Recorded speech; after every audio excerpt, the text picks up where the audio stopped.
Police officer Maya Thompson once thought her badge represented protection, not just for the public, but for herself. On a cold night in Riverton, she signaled a speeding motorcycle to stop. The driver slowed down, then suddenly accelerated, crashing straight into her. A broken arm was just the beginning. The suspect was the son of a powerful judge. Soon after, a wordless video appeared, a bag of cash in Maya's house. No sound, no background, just enough to make her look guilty. They thought a wounded black female officer would be silenced. They thought power would erase the truth. But they forgot. True courage doesn't disappear when the lights go out. Before we begin, let us know in the comments. Where are you watching from today? And if you believe that courage conquers all, then this story is for you. Late autumn settled over Riverton, Illinois like a quiet warning. A thin wind moved through downtown streets, carrying the scent of cold pavement and fallen leaves.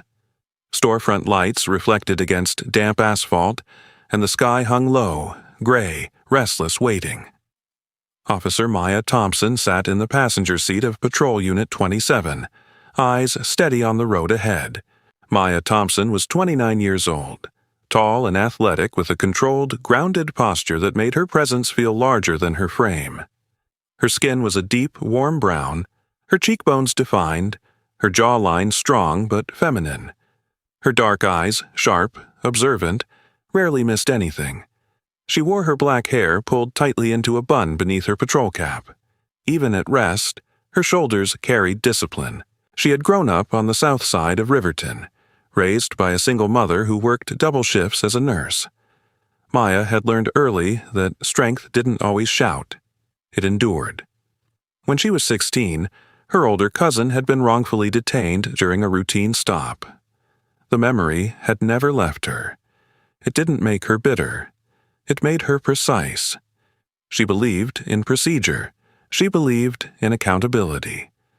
Beside her, behind the wheel, was Officer Daniel Brooks. Daniel Brooks was 34, tall and broad-shouldered with a solid build that came from years in uniform. His sandy brown hair was cropped short, and a light stubble framed a face that often defaulted to calm neutrality. His pale blue eyes were steady, but softer than he let on. Daniel had grown up in a small farming town outside Riverton. His father had been a firefighter. Duty, to him, wasn't political. It was inherited. He respected Maya. He admired her composure, but he also knew the department was different for her. He just didn't always know how to say that out loud. "Quiet tonight," Daniel muttered, adjusting the rearview mirror. "Too quiet," Maya replied, scanning the intersection ahead. The radio crackled softly with routine dispatch chatter. A shoplifting report 2 districts over. A noise complaint near the river. Nothing urgent. Then the sound cut through the calm. An engine revving hard. A motorcycle shot past the intersection ahead of them, weaving between lanes, exhaust echoing sharply against the buildings. "Speeding!" Maya said immediately, eyes narrowing. Daniel flicked on the lights. Red and blue washed across storefront glass. The motorcycle rider wore a dark jacket, no visible plate from this angle. The bike swerved again, aggressive, unstable. "Reckless driving," Daniel added, accelerating smoothly. They caught up within seconds. Maya reached for the mic. "Dispatch, Unit 27 initiating traffic stop. Black sport bike, no clear plate, heading east on Monroe." The rider finally slowed. The bike drifted toward the curb beneath a street lamp. Maya studied him as they stopped several yards behind. The rider removed his helmet slowly. Ethan Caldwell was 22. Tall, lean, with the careless confidence of someone who had never been told no in a way that mattered. His hair was light brown, slightly too styled to be accidental. His jawline sharp, clean-shaven, his skin pale against the harsh white streetlight. His eyes, cold blue, held annoyance, not fear. Ethan had grown up surrounded by influence. Private schools, exclusive clubs. His father's name opened doors before he could spell it. Discipline had never stuck to him. Consequences had always dissolved before impact. He believed rules were flexible, especially for him. Maya stepped out of the patrol car. The wind tugged lightly at her uniform. She approached with measured steps. "Evening," she called, voice firm but even. "License and registration." Ethan glanced at her badge, then her face. His expression shifted, something between irritation and disbelief. "You serious?" he muttered. "License and registration," Maya repeated. He reached into his jacket slowly. Too slowly. Daniel remained behind the patrol car, watching carefully. Ethan handed over his ID. Maya scanned it. "Ethan Caldwell. Do you know why I stopped you?" she asked. "No," he replied flatly. "Probably because you're bored." "You were exceeding speed limits and weaving between vehicles." Ethan smirked faintly. "Road was empty." "Step off the bike," Maya instructed. There was a pause. For a brief second his eyes hardened, not with panic but with calculation. He swung one leg off casually and stood. Maya took one step closer, and in that split second, Ethan moved. He shoved past her, leapt back onto the bike, and twisted the throttle violently. The engine roared. The motorcycle lunged forward straight toward her. Maya barely had time to react. The front wheel struck her thigh and hip with crushing force. She felt the world flip, sky, asphalt, light, before her body hit the ground hard. Pain exploded through her left arm as she landed awkwardly. Daniel shouted. He sprinted forward, adrenaline overtaking shock. "Stop the vehicle!" he yelled. Ethan swerved sharply, trying to escape. Daniel grabbed at the rear frame of the bike in a desperate attempt to destabilize it. For half a second, it almost worked. Then Ethan accelerated again. Daniel lost grip and was dragged several feet before crashing onto the pavement, rolling hard across the asphalt. The motorcycle fishtailed once, then straightened and shot down the street. Sirens echoed again as Daniel scrambled up, breath ragged. Maya lay on her side, struggling to push herself upright. Her left arm throbbed unnaturally. "Dispatch!" Daniel gasped into the mic. "Officer down. Suspect fleeing eastbound Monroe, black sport bike." Within moments, backup sirens began rising in the distance. Maya forced herself to sit up. The cold pavement seeped through her uniform. She looked down at her arm, already swelling, possibly fractured. Daniel knelt beside her. "Stay still." "I'm fine," she managed through clenched teeth. She wasn't. Across downtown Riverton, inside the Grand Riverton Hall, a marble-floored building glowing under chandelier light, a very different atmosphere unfolded. Judge Harold Caldwell stood near the center of a fundraising gala for judicial reform. Harold Caldwell was 65, tall but slightly stooped from age, with silver-gray hair combed neatly back. His face was angular, lined with experience, but still imposing. His blue-gray eyes were sharp, calculating. He wore a tailored black tuxedo, posture straight despite the years. He had built his reputation on being tough but fair. But over time, power had shaped him differently. Influence became comfort. Authority became shield. His son's recklessness had long been dismissed as youth. A phone vibrated in his jacket pocket. He stepped aside, frowning slightly as he read the message. Traffic incident. Ethan involved. Officers injured. Harold exhaled slowly. His expression did not show fear, only irritation. He glanced at a nearby colleague and lowered his voice. "That boy," he muttered quietly. "He's caused trouble again." Then he straightened his jacket, smoothed his expression, and returned to polite conversation as if nothing had shifted. Back on Monroe Street, flashing lights filled the air. Maya was placed carefully onto a stretcher. Daniel stood nearby, scraped and bruised, but upright, watching the direction Ethan had disappeared. The wind moved again through fallen leaves. The city lights flickered against wet pavement. And somewhere in the distance, A motorcycle engine faded into silence. The night was no longer quiet. But it was only beginning. The ambulance doors shut with a hollow metallic thud, sealing Maya Thompson inside a narrow compartment filled with antiseptic air and sharp white light. The siren wailed again, but this time it sounded distant to her, like it belonged to someone else's emergency. She lay strapped to the stretcher, her left arm immobilized against her chest. Even the smallest movement sent a sharp pulse of pain through her shoulder and down to her fingertips. Across from her sat paramedic Laura Chen, a woman in her early 30s with straight black hair tucked tightly under a navy cap. Laura had a slim build, quick hands, and observant dark eyes that rarely missed physical symptoms, but often avoided emotional ones. She had grown up in Riverton's North District, the daughter of immigrants who had taught her that survival meant keeping your head down and doing your job well. She worked efficiently, professionally, but she did not linger in empathy. "You're stable," Laura said while checking Maya's vitals. "Possible fracture. We'll confirm at Mercy General." Maya nodded. She didn't complain. Pain, she had learned, was rarely treated equally either. Daniel Brooks was in a separate ambulance behind them, though his injuries were minor.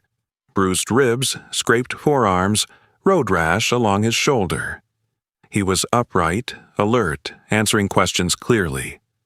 Mercy General Hospital rose ahead like a pale concrete block against the dark sky. Emergency lights flashed at the entrance. The doors opened before the ambulance had fully stopped. Inside the ER, fluorescent lights washed everything into the same sterile tone. Nurses moved quickly. Stretchers rolled in and out. Daniel was guided through triage first. It happened almost naturally. He was walking, speaking, uniform intact, though scuffed. "Officer, come this way," said a triage nurse with brisk efficiency. Her name badge read Patricia Moore. She was in her mid-40s, fair-skinned, short blonde hair cut into a practical bob. Her posture was upright, movements precise. Patricia had worked emergency care for 20 years. She believed in order. She believed in control. Years ago, she had lost a younger brother to a drunk driving accident, and since then, law enforcement officers held a particular category in her mind: protectors who deserved protection back. She offered Daniel a seat immediately, examined his abrasions, called for X-rays to rule out fractures. Her tone was attentive, respectful. Maya was wheeled in moments later. "Fracture suspected," Laura announced. "Impact trauma, motorcycle collision." A younger nurse approached Maya's stretcher. Her badge read, Erin Collins. She was in her late 20s, tall and slightly thin, with pale skin and tired green eyes. Her brown hair was pulled into a loose ponytail that had begun to unravel at the edges. Erin was competent but new to the department. She had grown up in a quiet suburb and had never directly confronted issues of race or bias. She did not consider herself prejudiced, but she carried assumptions she had never examined. "We'll get to her," Erin said, glancing toward a computer screen. Maya waited. Minutes stretched. Then longer. Daniel was already being escorted toward imaging. A warm blanket had been placed over his shoulders. A physician had introduced himself personally. Maya remained on the stretcher near the wall. Her arm throbbed. The swelling worsened. She swallowed the pain quietly. An elderly man groaned from another bed nearby. A child cried behind a curtain. Maya watched as two nurses discussed paperwork before turning toward her again. "Name?" Erin asked, typing without looking up. "Officer Maya Thompson." "Date of birth?" Maya answered calmly. "Pain level?" 7. Maya replied evenly. It was closer to 9. Erin nodded vaguely. "We'll send you for X-ray soon." Soon did not come quickly. Across the room, Daniel's laughter drifted faintly from a conversation with the doctor. Maya shifted slightly, grimacing. She caught her reflection in a dark monitor screen. Uniform scuffed, face pale beneath brown skin, jaw tight. Without the flashing lights outside, without the badge commanding space, she felt smaller in this room. She thought of her mother, Evelyn Thompson. Evelyn was 52, tall and lean with warm brown skin and soft eyes that carried both kindness and exhaustion. Years of night shifts as a nurse had shaped her into someone who moved quietly but with unbreakable resilience. She had taught Maya not to expect fairness, but to demand it with dignity. Maya pulled her phone carefully from her pocket with her uninjured hand and sent a short message. "I'm okay. At Mercy." Across town, in a modern apartment overlooking Riverton's riverfront, Assistant District Attorney Sophia Ramirez stood barefoot on hardwood floors, watching a late-night news segment replay the patrol footage stills. Sophia Ramirez was 32, medium height, slender but strong in posture. Her dark brown hair fell straight past her shoulders, usually tucked neatly behind one ear. Her skin carried a warm olive tone and her eyes were sharp, analytical, framed by thin rectangular glasses she wore when reviewing case files. She dressed simply but deliberately. Sophia had grown up in Chicago, the daughter of a public defender who lost more cases than she won, but never lost her principles. At 25, Sophia had argued her first case in Riverton's courthouse. Across from her had stood Judge Harold Caldwell. She remembered the way his voice carried weight in the courtroom. Controlled, influential, untouchable. She had challenged his rulings before. She had seen motions dismissed that should have been heard. She had watched subtle favors slide quietly across legal lines. When the news anchor mentioned the suspect's name, Ethan Caldwell, Sophia's expression changed. She muted the television and stared at the screen. "Of course," she murmured. Back at Mercy General, nearly 40 minutes had passed before Maya was finally wheeled toward radiology. Her arm had begun to stiffen dangerously. A technician named Mark Evans greeted her at the imaging room. Mark was in his early 50s, slightly overweight with thinning gray hair and gentle brown eyes. He had worked radiology for decades and spoke softly to every patient. He believed machines did not discriminate, but he had learned people sometimes did. "Let's take care of this," he said quietly, adjusting the machine. The X-ray confirmed it. A clean fracture along the left ulna. When the physician returned, Dr. Raymond Hale, a tall man in his late 40s with square features and calm authority, his tone was clinical. Dr. Hale was efficient, respected, and rarely emotional. He treated cases by severity, not sentiment. But even he seemed to move through Maya's consultation more briskly than Daniel's. "We'll set the arm. Cast for 6 weeks. Follow up in 2, he stated. No extended reassurance. No handshake. Daniel reappeared briefly in the hallway, arm bandaged, but otherwise intact. He looked toward Maya with concern. "You good?" he asked. "I will be," she answered. He hesitated. He noticed the difference. He just didn't know how to confront it. As Maya's arm was placed into a white cast, she stared at the ceiling tiles above her.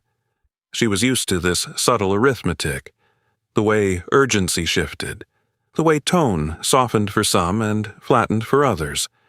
It wasn't always dramatic. It was quiet, repeated, layered.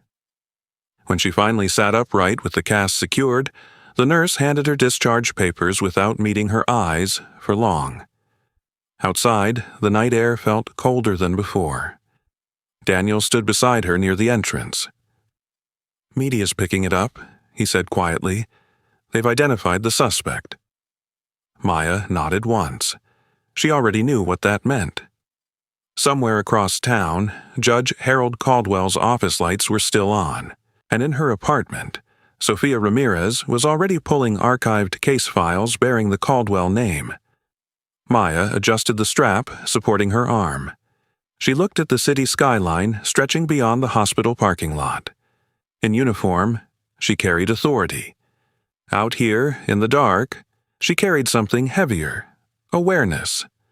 The wounds were not equal, but she would endure them all the same.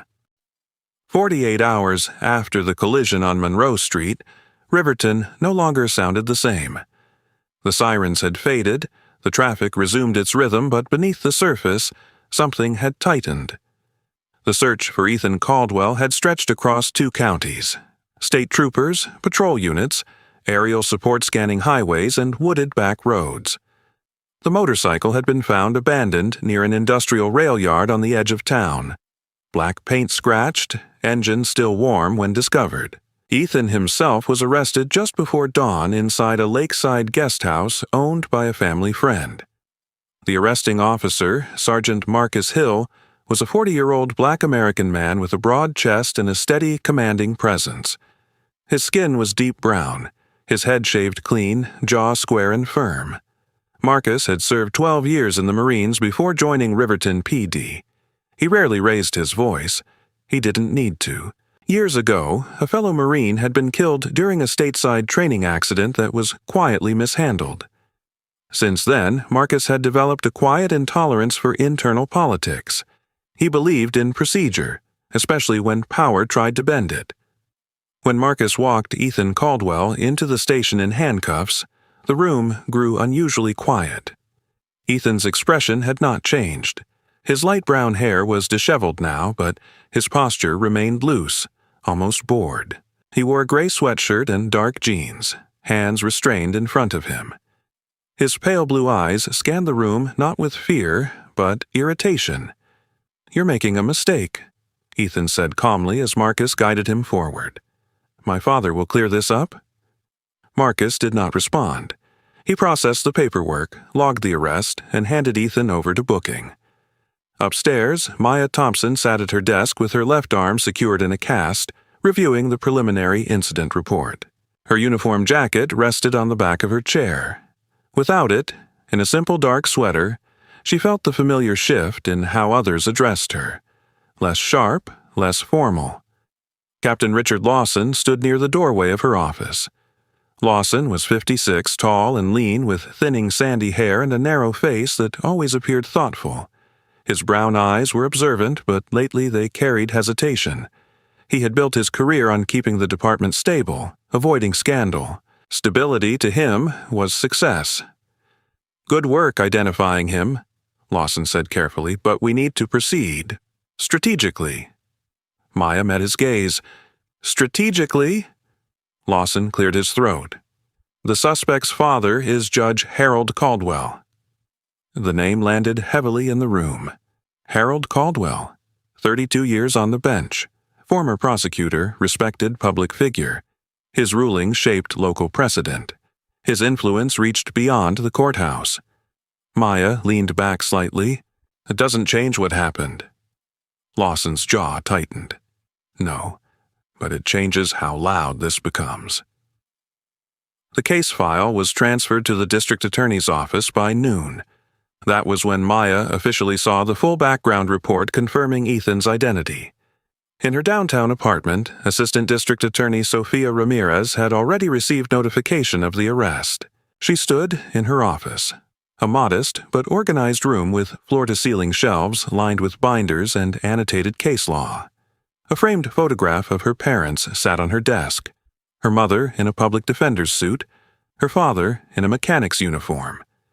Sophia adjusted her glasses and reviewed the charging summary. Assault on a law enforcement officer. Evading arrest. Aggravated vehicular assault. She exhaled slowly when she saw the defendant's last name. Harold Caldwell had presided over 3 of her early cases years ago. She remembered standing at the prosecution table while he questioned her motions with sharp skepticism. He had once dismissed a procedural challenge she raised, citing insufficient grounds, though she knew the grounds were sound. He was polished, calculated, untouchable. "This won't be simple," she murmured to herself. By evening, local news outlets briefly reported Ethan Caldwell's arrest. The headlines were cautious. Prominent judge's son involved in traffic incident. The phrasing felt softened. Within 24 hours, coverage began to thin. A reporter named Calvin Price visited the police station requesting comment. Calvin was 38, tall, thin, with close-cropped hair and intense dark eyes. He wore slightly wrinkled button-down shirts and carried a digital recorder everywhere. Calvin had built a reputation investigating municipal spending irregularities. He believed transparency mattered, but he also understood which stories survived editorial review. When Calvin attempted to confirm details about the suspect's identity, his editor called him back to the newsroom. "Let's not escalate this," the editor said over the phone. "We'll wait for official court filings." The story was pushed to page 4 online. Meanwhile, 2 witnesses who had initially provided statements about the motorcycle's reckless driving requested to amend their accounts. One claimed she wasn't entirely sure about the speed. Another said visibility had been poor. Maya reviewed the updated witness list in silence. Daniel Brooks stood beside her desk, hands resting on his hips. His bruises had begun to yellow. The abrasions along his forearms were nearly healed. "This doesn't feel right," Daniel said quietly. Maya didn't answer immediately. She already understood what he meant. Later that afternoon, Daniel was called into Captain Lawson's office alone. The blinds were partially drawn. The room felt smaller than usual. Lawson sat behind his desk, fingers steepled. "You're listed as primary pursuing officer," he began. "Yes, sir." "There's a lot of attention on this case. Media. External inquiries." Daniel nodded cautiously. Lawson's voice lowered. "We don't need internal commentary fueling unnecessary escalation. Stick to the written report. Avoid speculation." Daniel stiffened slightly. "Speculation? Just keep this contained. For everyone's sake." Daniel left the office with something unsettled in his chest. He had joined the force believing that facts stood on their own. Now he sensed the quiet pressure to let certain facts breathe less loudly. That evening, Maya returned home to her apartment on the east side of Riverton. The building was modest but well kept. In the hallway, Mrs. Eleanor Grant, a retired schoolteacher in her 70s with silver curls and kind eyes, paused when she saw Maya's cast. Eleanor had once taught civics for 35 years. She believed fiercely in the Constitution, though life had shown her how selectively it was applied. "They say you were hit by that boy," Eleanor said gently. "Yes, ma'am." Eleanor shook her head. "Be careful. Powerful families protect their own." Maya offered a small smile. "I'm aware." Inside her apartment, she placed her keys on the counter and sat quietly. The room was simple. Dark sofa, neatly arranged books, a framed photograph of her mother. Outside, traffic moved as usual. The city did not pause for quiet intimidation. Across town, in his private office, Judge Harold Caldwell closed the door behind him and loosened his tie. He stared at a printed copy of the arrest affidavit. His expression was controlled. No anger, no panic, just calculation. He reached for his phone. "Handle the narrative," he said calmly to an unseen contact. "This doesn't need to grow." Back at the station, Sergeant Marcus Hill finished reviewing body cam footage from the night of the arrest. He watched Ethan's expression as the cuffs were applied. No remorse, only confidence. Marcus saved a backup copy of the file to secure storage. Quietly. By the end of the week, the volume of public discussion had dropped noticeably. Social media posts questioning the case were buried beneath trending topics. News anchors moved on, but inside the department, tension lingered. Daniel sat alone in his patrol car one evening before shift, staring at his reflection in the rearview mirror. Career, pension, promotion. Words that had once felt solid now felt fragile. He remembered Maya lying on the pavement, the sound of impact. He closed his eyes briefly. This wasn't just a case file anymore. Upstairs, Maya finalized her supplemental statement detailing every second of the stop. She typed carefully, methodically. She refused to let ambiguity creep into language. The name Caldwell sat on the first page of the file like a warning sign. In Riverton, everyone knew it. and no one wanted to touch it. 3 nights after the arrest, Riverton felt deceptively calm. The early winter air had sharpened, carrying the metallic scent of distant rain. Streetlights glowed softly along the residential blocks on the east side, where modest brick buildings stood in quiet rows. It was the kind of neighborhood where neighbors noticed unfamiliar cars and curtains shifted at subtle movement. Maya Thompson sat at her small kitchen table, her left arm secured in a white cast resting against a folded towel. The apartment was warm but silent. A single lamp cast amber light across the room. She had changed into comfortable clothes, a charcoal sweater and dark jeans. Without her uniform, she looked younger, almost softer. But her posture remained straight, alert. She had sensed something building all day. Too many calls had gone unanswered. Too many conversations had ended abruptly when she entered a room. Silence, she had learned, was often louder than threats. On the counter, near her, stood a small digital recorder. It wasn't standard police equipment. It had belonged to her cousin years ago, the one whose wrongful detention had shaped her view of accountability. She kept it not out of paranoia, but out of preparation.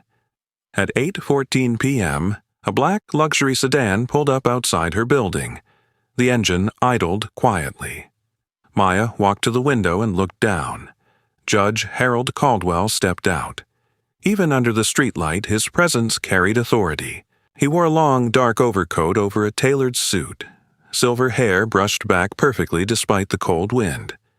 His posture was still upright, dignified. He carried something in his right hand, a medium-sized leather duffel bag.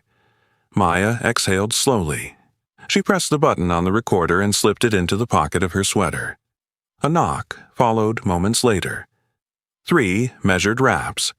Not aggressive, not hesitant. When she opened the door, Judge Caldwell offered a faint, polite smile. "Officer Thompson," he greeted smoothly. His voice was calm, rich, controlled. It was the same tone he used from the bench, measured and deliberate. "Judge Caldwell," Maya replied evenly. Up close, Harold Caldwell's age showed more clearly. Fine lines at the corners of his eyes, subtle fatigue beneath them. But his gaze remained sharp, calculating. He had spent 3 decades mastering influence. He knew when to apply pressure and when to wrap it in courtesy. "I won't take much of your time," he said, stepping inside when she moved aside slightly. His eyes scanned the modest apartment quickly, not judgmental, but assessing. He placed the leather bag carefully on the small coffee table between them. They stood, facing each other.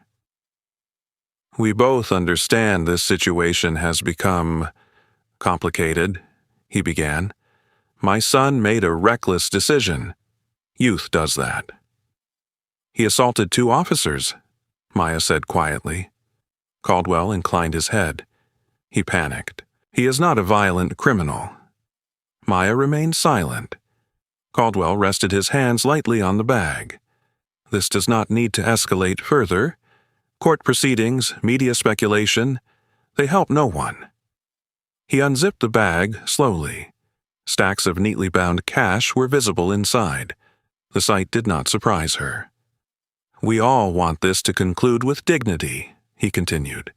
"You've suffered an injury. There are medical costs, time off work, stress." Maya's face did not change. "Are you offering compensation?" "I am offering resolution," Caldwell replied smoothly. "A quiet one." There it was. No explicit phrasing, no direct instruction. But the meaning was unmistakable. The air in the room felt heavier.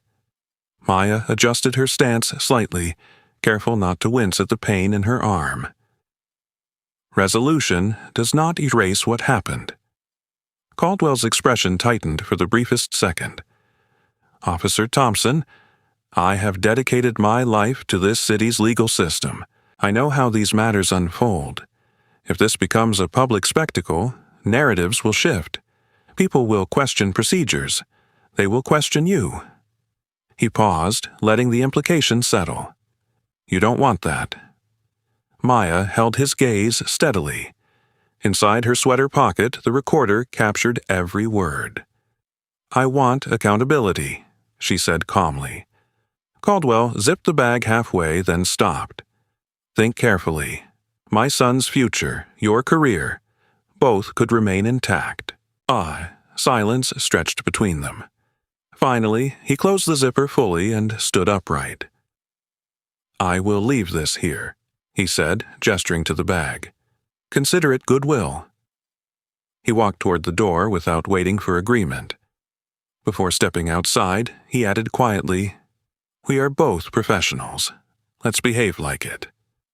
Then he left. The hallway fell silent again. Maya did not touch the bag.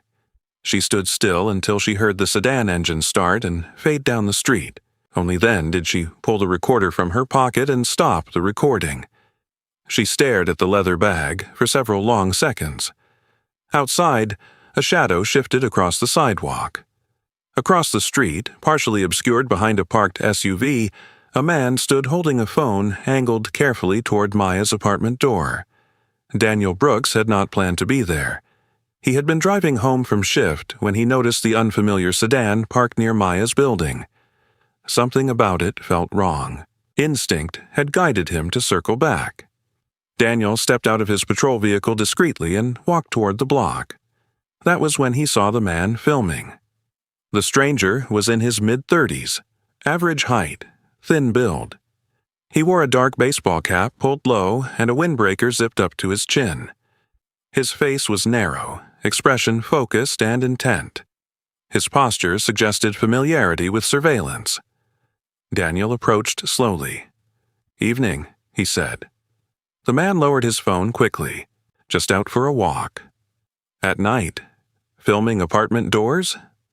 Daniel's tone remained controlled. The man shrugged. "Public sidewalk." Daniel studied him carefully. He did not push further, not yet. But he memorized the man's face. The car parked down the block. The partial license plate visible beneath streetlight glare. Inside her apartment, Maya finally stepped forward and closed the door fully. She walked to the coffee table and stared down at the bag. The temptation was not financial. It was strategic. If she touched it, they would say she accepted it. If she refused it publicly, they would say she staged the encounter. She moved to her desk and pulled out an evidence storage envelope. With deliberate care, she put on latex gloves from a small first aid kit in her drawer. She lifted the bag by the handles without opening it further and placed it into the envelope. She sealed it. Her movements were methodical, controlled. She sat down slowly, the cast resting on the table. The recorder lay beside her. Every word, every pause. Across town, Judge Caldwell sat once again in his private study. He poured himself a measured glass of scotch. His face was unreadable.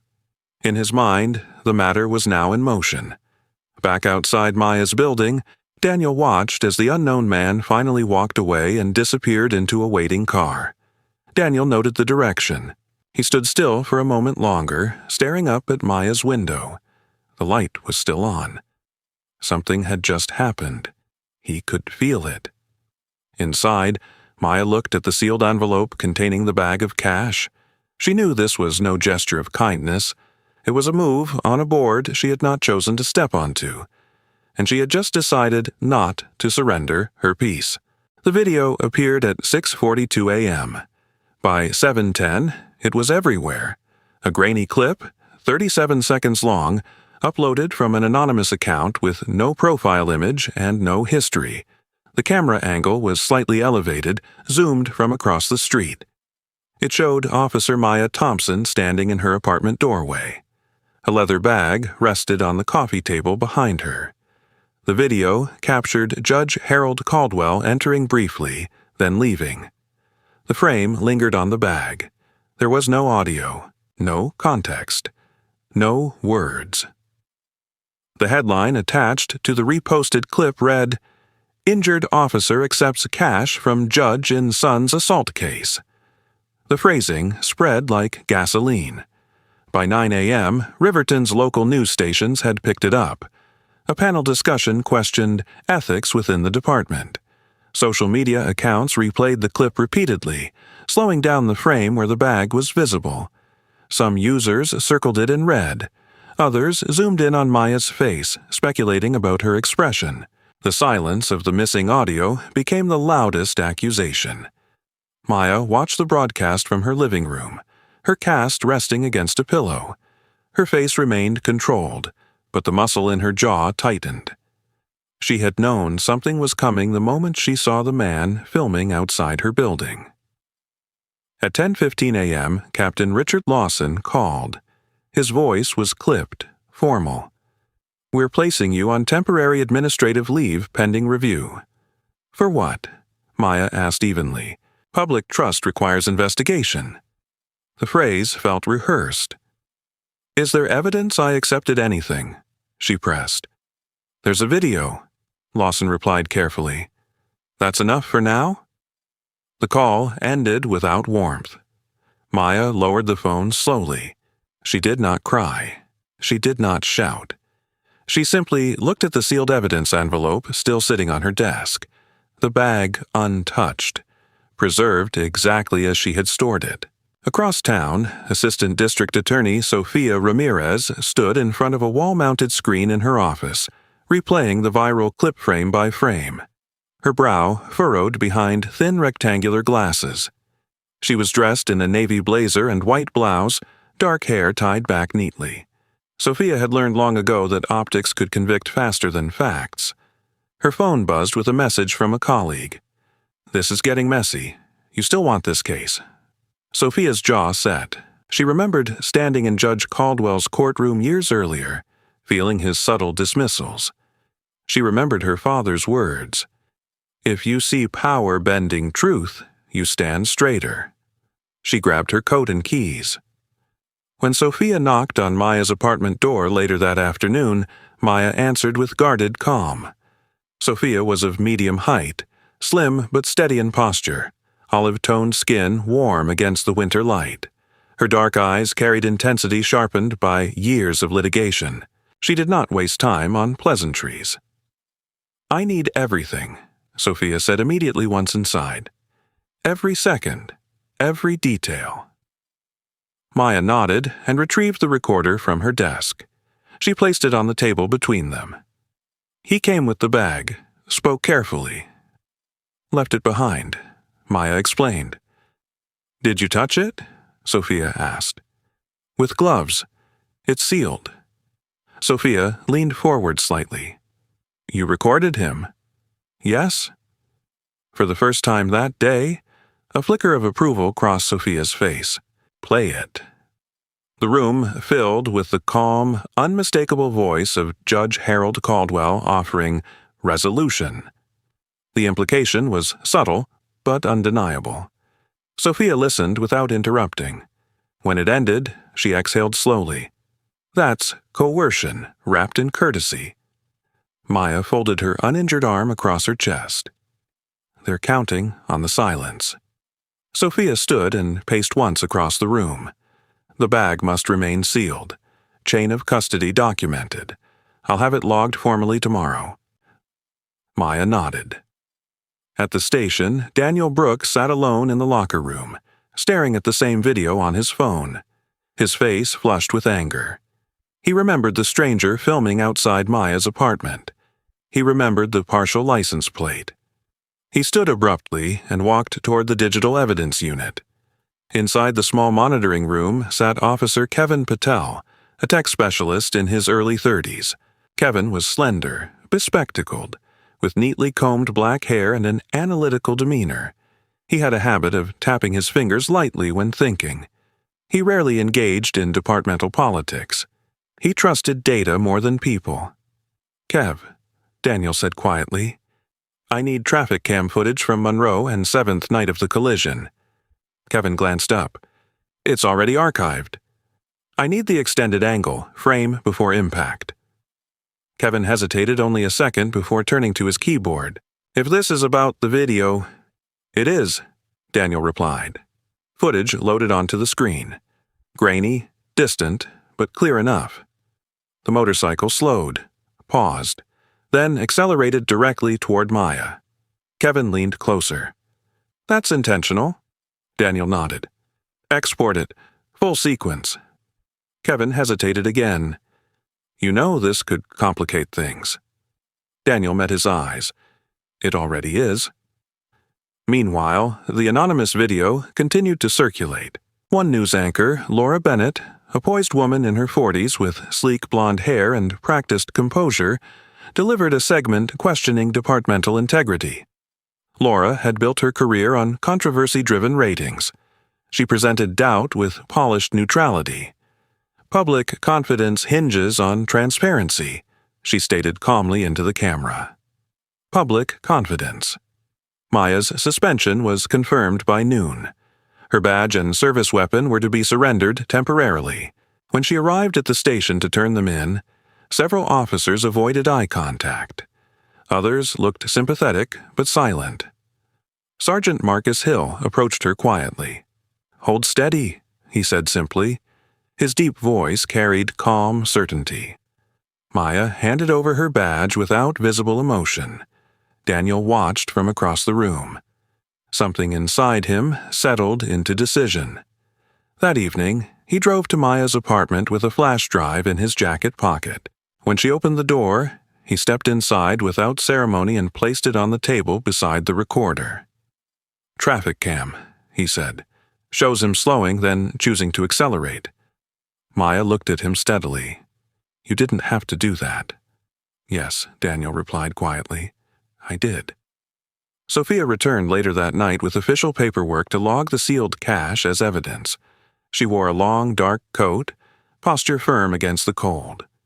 "The narrative is turning," she said, "but evidence speaks louder than edits." Maya looked at the bag one last time before Sophia carefully documented its condition. The seals remained intact, the money untouched. Outside, the city continued debating a 37-second silent clip. Inside that small apartment, the truth was not silent at all. The trap had been set carefully, angle, timing, omission. But they had underestimated something. Maya had recorded the words. The money remained untouched, and Daniel had preserved the moment of impact. The narrative might have shifted, but the evidence had not. The Riverton County Courthouse had not seen this many cameras in years. By 8 o'clock in the morning, satellite vans lined the steps, their dishes angled toward a pale winter sky. The marble columns of the building reflected cold sunlight, and clusters of reporters stood near the entrance rehearsing opening lines. What had begun as a traffic stop had evolved into a public reckoning. Inside Courtroom 3B, the air felt heavier than usual. The wooden benches were nearly full. Local residents, off-duty officers, legal observers, and reporters occupying every available seat. The state flag stood near the judge's bench, motionless. Presiding over the case was Judge Eleanor Whitfield, a 68-year-old white woman with silver hair cut neatly at shoulder length. Her posture was upright despite her age, and her gray-blue eyes carried a reputation for sharp impartiality. Eleanor had spent decades building a name separate from political influence. Years earlier, she had publicly rebuked a city council member for attempting to pressure her ruling. Since then, she was known for something rare: distance from power. She entered the courtroom without flourish. "Be seated," she said evenly. At the defense table sat Ethan Caldwell, dressed in a dark tailored suit instead of a prison uniform, privilege still clinging to presentation.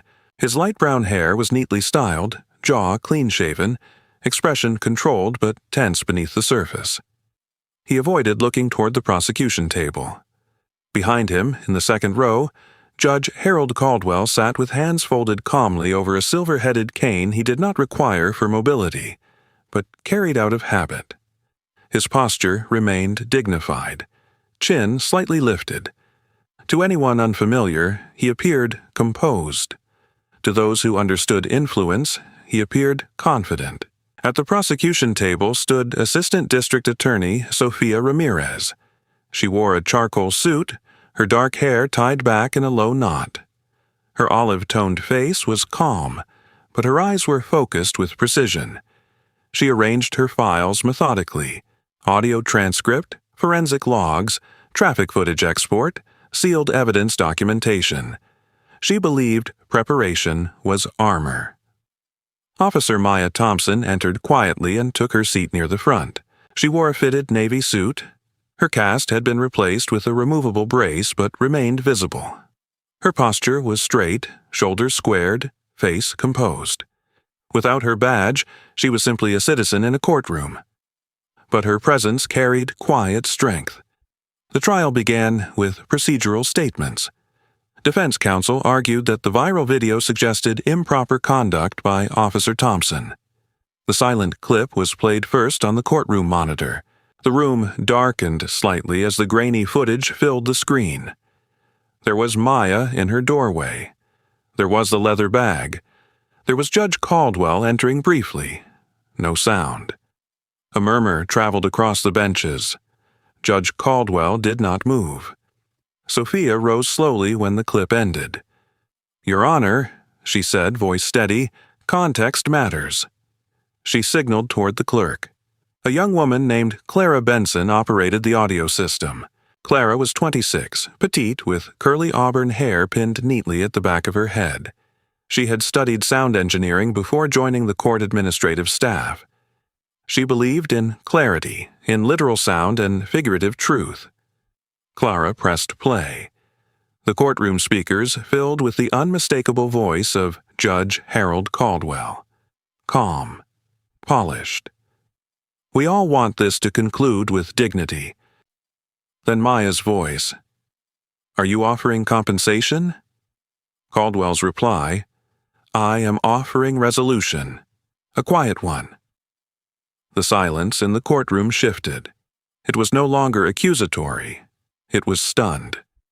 Sophia let the recording continue through the full exchange, including the line that cut through pretense. "If this becomes a public spectacle, narratives will shift. They will question you."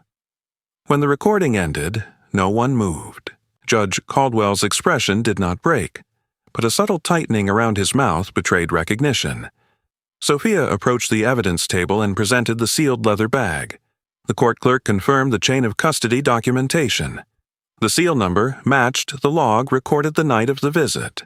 The envelope had not been opened since being secured. "Your Honor," Sophia stated, "the money was never touched beyond preservation for evidence." Judge Whitfield nodded slowly. Next came the traffic camera footage. The screen showed Ethan's motorcycle slowing beneath the street lamp. A pause. Then a deliberate acceleration directly toward Officer Thompson. The footage was replayed twice. Defense counsel attempted to argue panic, but the angle showed intent clearly. Handlebars straight, throttle twisted fully before impact. Then Daniel Brooks was called to the stand. He walked forward with measured steps, uniform crisp, jaw set. He took the oath and sat upright. Daniel described the collision in detail. He spoke of the acceleration, of grabbing the rear frame, of being dragged across asphalt. His voice remained controlled, but something sharpened when he addressed internal pressure. "Were you advised to limit your statements?" Sophia asked. Daniel hesitated only a second. "I was advised to keep things contained." "Contained in what way?" "To avoid escalation due to the suspect's family." A ripple moved through the room. Sophia allowed the words to settle. Then came unexpected testimony. Nurse Erin Collins, who had treated Maya at Mercy General, sat nervously on the witness stand. She looked smaller beneath courtroom scrutiny. Her green eyes flickered briefly toward Maya before settling on the judge. Under questioning, Erin admitted that Officer Brooks had been prioritized due to visible mobility and departmental familiarity. "Was Officer Thompson's condition less severe?" Sophia asked. "No," Erin answered quietly. "Her fracture required immediate imaging. It was delayed." Dr. Raymond Hale followed. Though composed, he acknowledged that protocol had been inconsistently applied. The testimony did not accuse openly, but it revealed disparity. Throughout the proceedings, Judge Harold Caldwell remained seated behind the defense, hands clasped tightly now. His confidence appeared thinner. When Maya was called briefly to confirm the chain of events, she spoke calmly. No anger, no dramatics. "Did you accept the money?" Sophia asked plainly. "No," Maya replied. "I preserved it as evidence." Her voice did not waver. Closing arguments were restrained. Sophia did not raise her tone. She did not dramatize. "This case is not about influence," she said. "It is about action. An officer was struck intentionally. A bribe was attempted. Evidence was manipulated through silence." Judge Whitfield adjourned the session for deliberation. The room buzzed quietly as people stood. Cameras outside prepared for statements. Maya remained seated, hands resting calmly in her lap. Daniel stood nearby. Sophia organized her files with steady hands. Behind them, Judge Harold Caldwell remained in his chair a moment longer than the others. For the first time, he did not look untouchable. The evidence had spoken. The defining trial had unfolded not with shouting, but with clarity. And nothing said in that courtroom could be taken back. Stood shoulder to shoulder. Microphones stood shoulder to shoulder, microphones ready. Citizens who had followed the case online now waited in person, breath visible in the cold air. Inside courtroom 3B, the atmosphere felt suspended. No murmurs, no shifting papers. Even the wooden benches seemed to hold still. Judge Eleanor Whitfield entered with the same composed posture she had maintained throughout the trial. Her silver hair framed her face neatly, and her gray-blue eyes were steady, carrying neither sympathy nor hostility, only decision. Ethan Caldwell stood at the defense table beside his attorney. He wore a dark suit once more, but the confidence that had once framed his posture had thinned. His shoulders no longer leaned back casually. His jaw was set tight, pale skin drawn slightly beneath courtroom lighting. For the first time, he looked 22.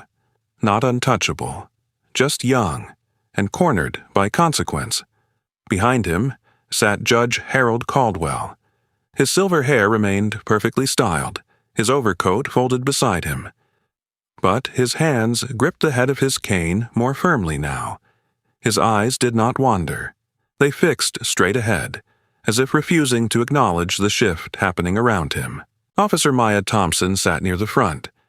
She wore her Navy uniform again, the department having reinstated her pending the verdict. The brace had been removed from her arm that morning, leaving only faint stiffness in her movement. Her dark eyes were steady, her posture upright. She did not glance toward Ethan. She did not glance toward Harold. She faced forward.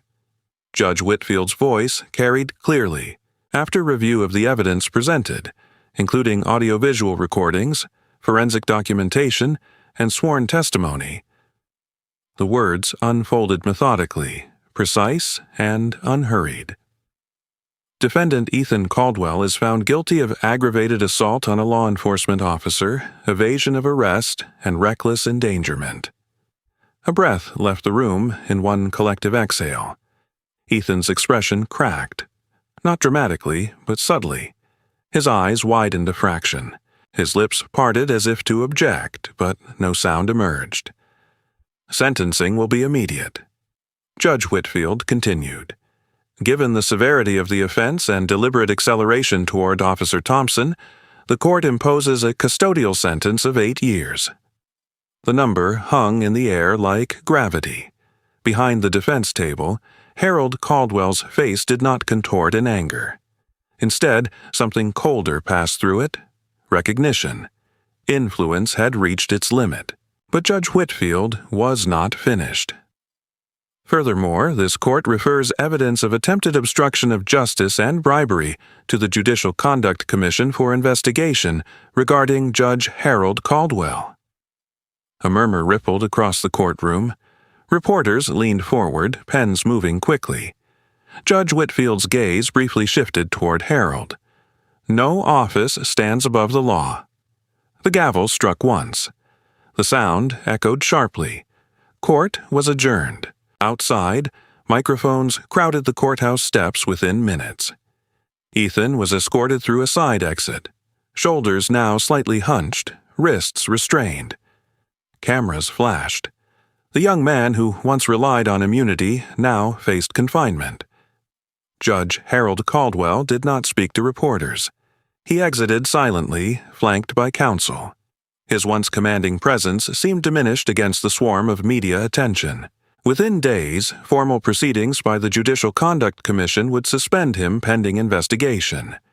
Weeks later, the announcement would come: removal from the bench for conduct unbecoming of the judiciary, interference in due process, and abuse of office. A 32-year career concluded not with ceremony, but with consequence. Inside the station, reinstatement paperwork for Maya was processed swiftly. Captain Richard Lawson stood in his office holding her badge before returning it personally. His posture remained professional, but there was an added weight to his tone. "You maintained integrity under pressure," he said. "That matters." Maya accepted the badge without ceremony. "It always mattered," she replied calmly. In the days that followed, Riverton's narrative shifted. Headlines that once questioned her now praised her resolve. Assistant District Attorney Sophia Ramirez stood in her office reviewing a formal letter from the state attorney's office. She was offered nomination as Deputy Chief Prosecutor, recognition of her handling of the case with precision and restraint. Sophia read the letter twice before allowing herself a small, satisfied smile. For years, she had pushed against invisible ceilings shaped by influence. Now, one had cracked. That afternoon, she visited Maya briefly. "You earned this," Sophia said simply. Maya shook her head lightly. "We did." Across the hall, Daniel Brooks waited near the locker room entrance. He had rehearsed his words twice and discarded them twice. When Maya approached, he straightened slightly. "I should have spoken sooner," he said quietly. His pale blue eyes met hers directly. "When they told me to keep it contained, I hesitated." Maya studied him. Daniel had always been steady, but steady sometimes meant cautious. "You stood when it mattered," she replied. Daniel nodded once, relief passing briefly across his features. For him, the case had redrawn a line between comfort and courage. 2 weeks later, the city of Riverton organized a public ceremony in Centennial Square, a wide-open plaza near the river where community events were often held. Winter lights had been strung across lampposts, casting warm reflections against early evening frost. A modest stage stood at the center, flanked by city officials and department leaders. Families gathered with children bundled in coats. Off-duty officers stood respectfully along the edges. Mayor Thomas Green, a tall man in his late 50s with graying hair and a practiced political smile, approached the podium. Though often criticized for cautious governance, he understood symbolic moments when they arrived. "Tonight," he began, voice amplified across the square, "we recognize integrity." Maya stood beside Daniel and several other officers who had supported the case.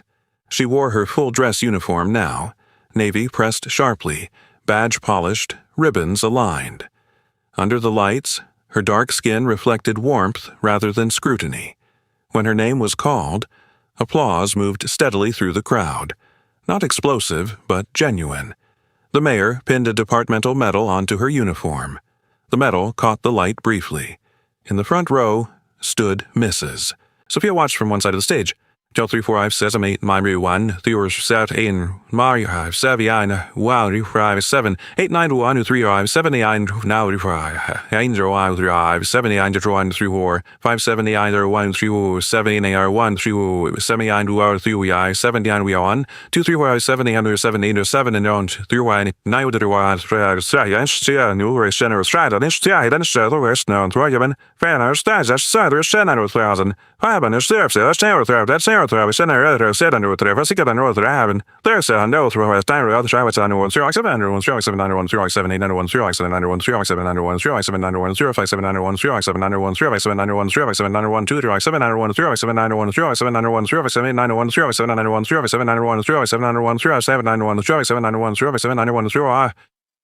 Sophia watched from one side of the stage, hands clasped lightly in front of her coat.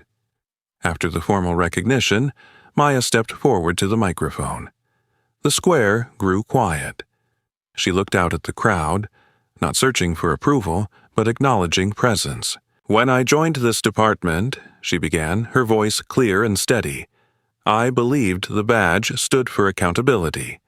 She paused briefly. "Justice does not belong to one color. It does not belong to one office. It belongs to those willing to protect it, even when protecting it costs something." Her gaze shifted slightly toward a group of police academy cadets standing near the edge of the crowd.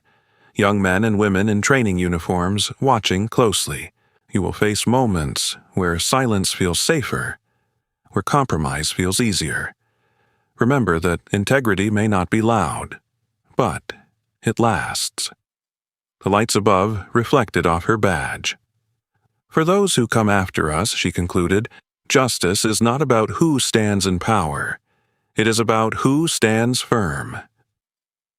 Applause rose again, stronger this time. As the ceremony concluded and families began dispersing, Maya remained on the stage a moment longer. The city skyline behind her shimmered against the river. Daniel approached and extended a hand lightly to steady her as she stepped down from the platform. "You good?" he asked softly. "I'm better," she replied. Above them, the winter lights glowed steadily against the darkening sky. The scandal that once threatened to bury truth had instead illuminated it. And this time, the light did not flicker. The final lesson. This story isn't just about a trial, a verdict, or a powerful family brought down by the truth.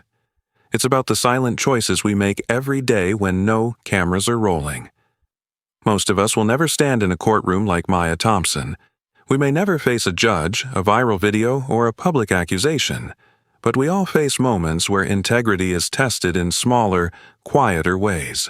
At work, it's easier to stay silent when someone spreads a rumor. At school, cheating seems harmless because everyone else does it. In business, cutting costs promises quick success. In friendship, defending someone unpopular jeopardizes one's own comfort. Integrity rarely creates drama. It often brings loneliness. Maya could have protected herself by choosing silence. Daniel could have protected his career by turning a blind eye. Sophia could have chosen a safer lawsuit. But each of them chose truth over convenience. That is the true victory of this story. The lesson is simple, yet not easy. Justice is not just something the court delivers. It is something we must practice. In our tone of voice, in our decisions, in the courage to speak up, even at a cost. We live in a world where edited videos spread faster than full stories, where assumptions spread faster than facts, where reputations can be destroyed in seconds. That is why integrity is more important than ever. Integrity is what remains when the story changes. Ask yourself today, are you consistent when no one else approves? Do you stand up for what is right, even when it isolates you? Do you stand up for others even when it makes you uncomfortable? This story also reminds us that systems are not perfect.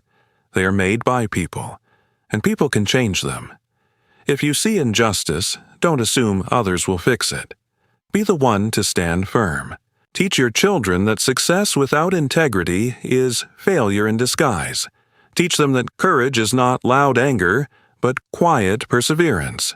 Teach them that their value does not depend on public approval. If this story resonated with you, share it with someone who needs encouragement today. Leave a comment and let us know where you're reading from. Tell us about a moment in your life when you chose integrity over comfort.